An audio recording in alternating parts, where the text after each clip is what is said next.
Selamat pagi. Saya masih memiliki cerita terakhir hal yang saya syukuri dari penyertaan Tuhan bagi kami sepanjang kegiatan survival beberapa hari yang lalu. Di hari Minggu pagi ketika matahari belum bersinar, kami dikumpulkan untuk renungan pagi.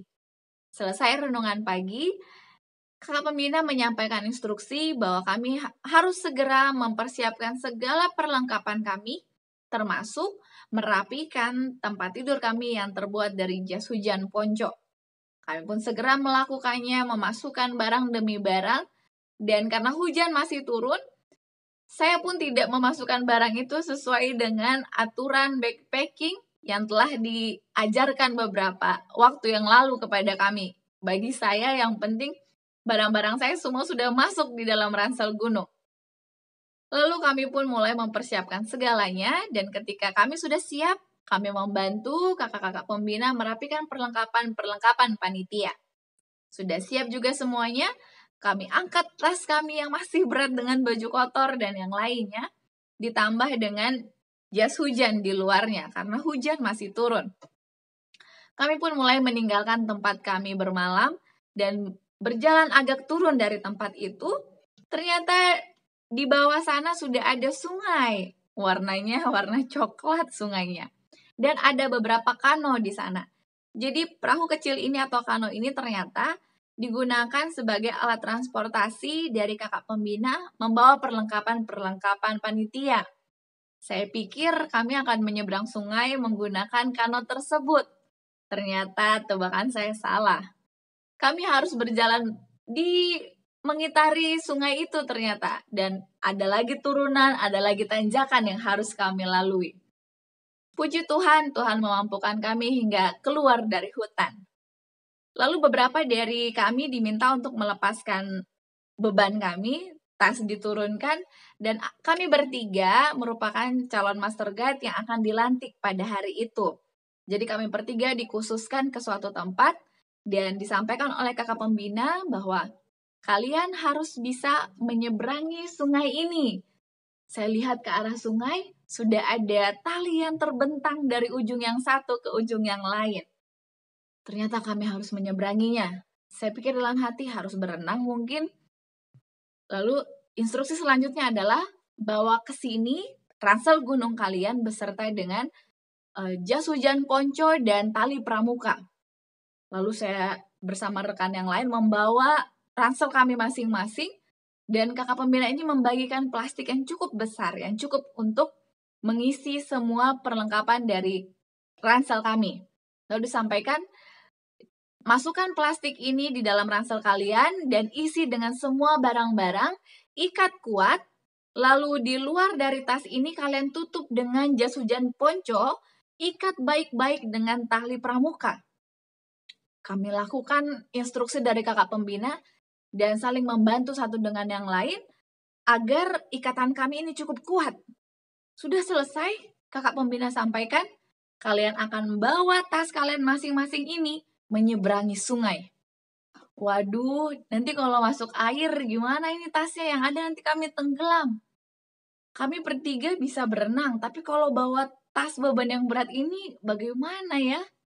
Akhirnya kami bertiga berpegangan tangan dan berdoa. Kami memohon kepada Tuhan agar Tuhan berkenan memampukan kami menyeberangi sungai ini dengan beban yang berat dan kiranya tidak ada air yang masuk ke dalam tas kami masing-masing.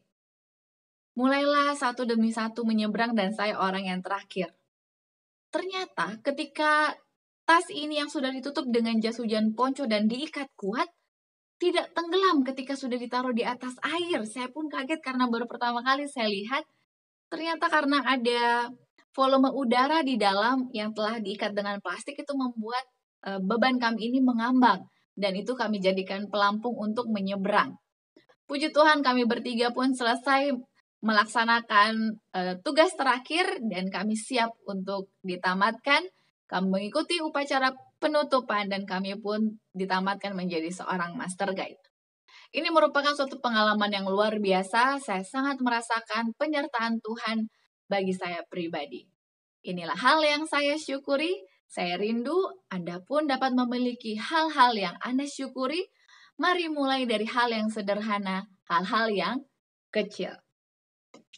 Baiklah, kita lanjutkan bacaan renungan pagi kita hari ini di tanggal 10 April dengan judul Setiap Pikiran Taat kepada Kristus. Ayat intinya tertulis di dalam 2 Korintus 10 ayat yang kelima. Kami mematahkan setiap siasat orang dan merubuhkan setiap kubu yang dibangun oleh keangkuhan manusia untuk menentang pengenalan akan Allah. Kami menawan segala pikiran dan menaklukkannya kepada Kristus.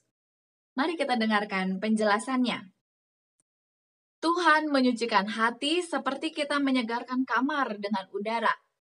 Kita tidak menutup pintu dan jendela dan melemparkan ke dalamnya suatu bahan penyuci, melainkan kita membuka pintu dan jendela lebar-lebar dan membiarkan udara surga mengalir ke dalam. Jendela segala dorongan hati dan perasaan mesti dibukakan ke arah surga, dan debu egoisme serta keduniawian mesti dikeluarkan. Anugerah Allah mesti menyapu seluruh kamar-kamar pikiran. Angan-angan hati mesti mendapat pokok-pokok pikiran surga untuk direnungkan. Dan segala bagian dari sifat mesti disucikan dan dihidupkan oleh Roh Allah. Pikiran harus dipagari, dibatasi, ditarik dari cabak yang berkembang dan merenungkan perkara-perkara yang hanya akan melemahkan dan menajiskan jiwa.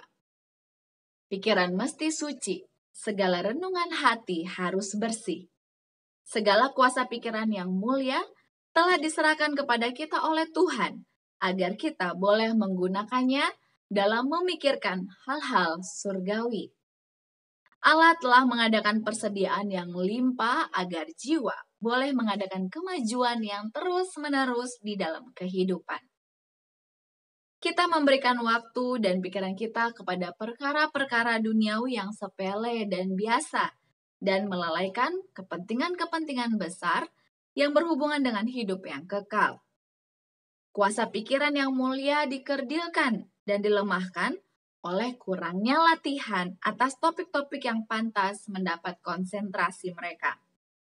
Semua yang benar, semua yang mulia, semua yang adil, semua yang suci, semua yang manis, semua yang sedap didengar, semua yang disebut kebajikan dan patut dipuji, pikirkanlah semuanya itu. Sementara kita merenungkan kesempurnaan teladan kita yang ilahi, kita akan rindu diubahkan seluruhnya dan diperbarui dalam petak kesuciannya. Kita dipanggil supaya keluar dan terpisah dari dunia agar kita boleh menjadi putra dan putri yang maha tinggi. Aplikasi bagi kita hari ini, kita perlu untuk memagari pikiran kita dari hal-hal duniawi yang menjauhkan kita dari Tuhan. Jika memang perlu, mari kita kurangi waktu kita dalam menggunakan gadget, handphone, dan lainnya, dan kita gunakan lebih banyak waktu lagi untuk merenungkan firman Tuhan, membaca Alkitab, dan buku-buku rohani yang lain. Mari kita lakukan mulai hari ini. Slogan kita, awali hari ini dengan renungan pagi. Saya terus mengajak kita bersama, mari kita bersatu di dalam doa.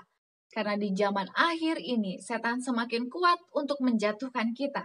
Untuk itu, kita harus semakin berpegang kuat di dalam doa.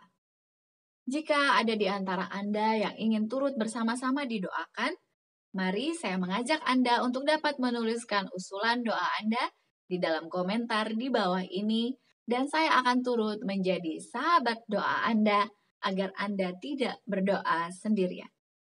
Terima kasih banyak. Esok hari mari kita lanjutkan kembali bacaan renungan pagi kita.